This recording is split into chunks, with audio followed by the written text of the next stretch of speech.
like to process. Hi, start, okay. Hi, welcome to Tending Temple. My name is Azriel, and today I'm going to show you how to use our bentonite clay mask and our kaolin clay mask. So the kaolin clay mask is for, I'd say, normal to dry skin types, not so much for the oilies. It's very light in color. It's very fluffy when you mix it correctly.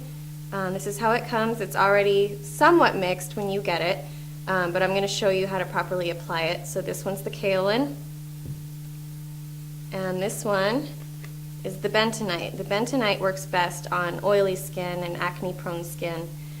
So if you're having issues with that, this is definitely the go-to clay. It's going to literally suck everything straight out of your skin. It's very, very strong. And with both of these, because it is drawing out impurities from within your skin, you're going to want to follow up with some form of hydration when you're done. We'll get to that in a second. So first, when you start, you want to have a clean face, and you can actually, let me back up, you can use these products anywhere on your body, anywhere you have a breakout. You can do it in dabs if you have just some trouble areas. You can use it on your back, on your chest, anywhere.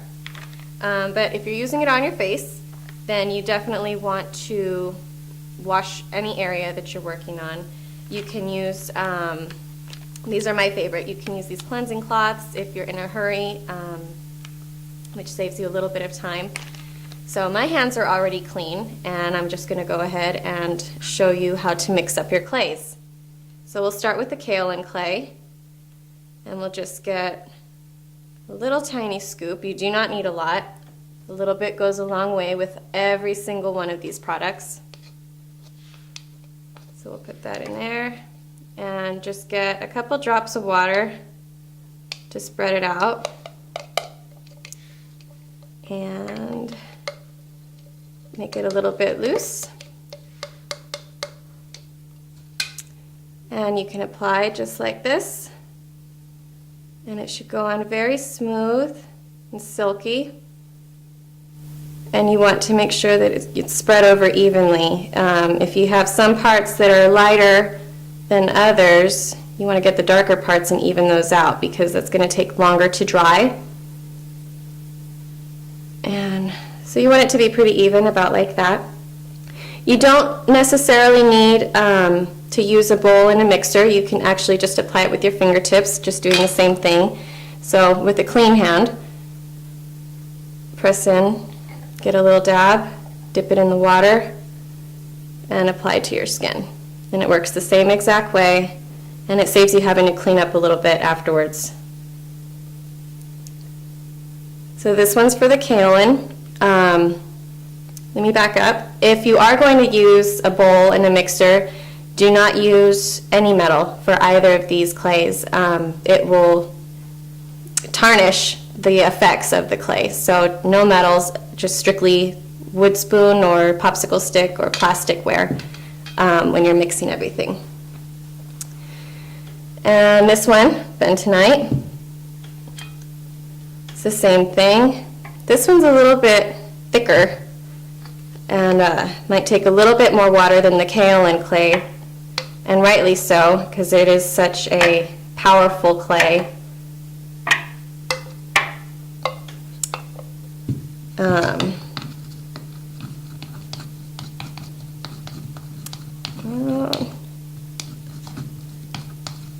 we go. And again, just make sure that it's evenly, actually I'll probably just use my fingers for that, goes even over the skin.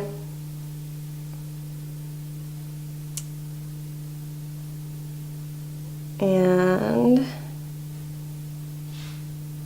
then all you have to do is wait. It takes about 5 minutes to have the clay mask go from cold to warm. So if you can touch on your face and feel that there's cold spots, that means that it's still wet and it's still drawing impurities out of your skin. So wait a few more minutes. Depending on how thick you apply your mask, that'll determine the length of time which you'll need to leave it on your face. So we'll come back in a little bit to show you what it looks like when they're all dry. Okay, so it's been several minutes and both of the masks have dried. The kaolin has dried and the bentonite have both dried, and this is what they look like. If you're planning on doing anything around the house while you have your mask on, with the kaolin mask, I'd suggest just sitting and doing nothing. Read a book or, answer your emails or something, because this is going to powder off. I don't know if that picks up, but it powders off a lot, and even just sitting, with every movement that you make, it's going to powder off. So just be still. The bentonite clay stays. Nothing's coming off of that. Well, it came off of this side. So you can go about your business, whatever you need to do with this mask on and not have to worry about powdering off. And so all you do then is rinse with some warm water, not hot, but warm, comfortable. And these clays,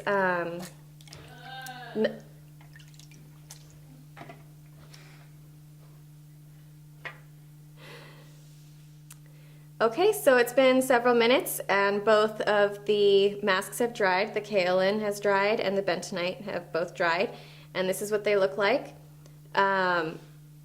If you're planning on doing anything around the house while you have your mask on, with the kaolin mask, I'd suggest just sitting and doing nothing. Read a book or, answer your emails or something, because this is going to powder off. I don't know if that picks up, but it powders off a lot, and even just sitting, with every movement that you make, it's going to powder off. So just be still. The bentonite clay stays. Nothing's coming off of that. Well, it came off of this side. So you can go about your business, whatever you need to do with this mask on and not have to worry about powdering off. And so all you do then is rinse with some warm water, not hot, but warm, comfortable. And so both of these clays are going to draw out the impurities from your skin, which is going to help your complexion greatly. And they also provide many minerals into your skin, so you're giving and taking.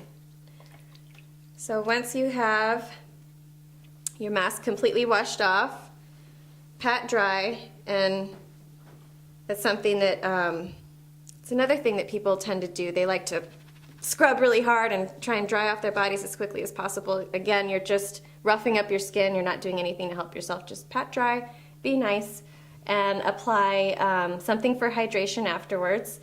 Whenever I use these masks, I always apply the Goddess Serum, which not only hydrates and replenishes your skin, but it also adds to adds anti-aging properties,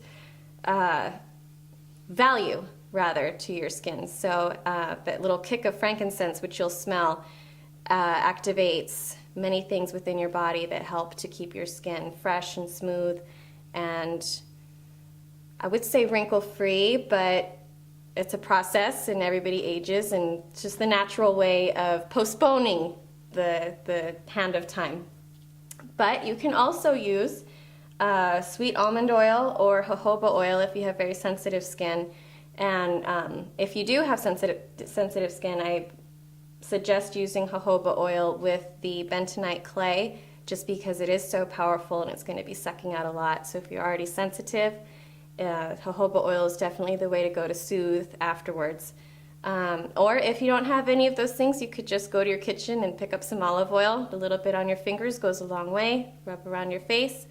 Always on moist skin. You don't ever want it to be on dry skin, because then it'll just sit. It won't spread around very well, and then you'll feel like you need to use more. But that's it for the bentonite and kaolin clay demonstration. I hope you enjoyed this and found it useful.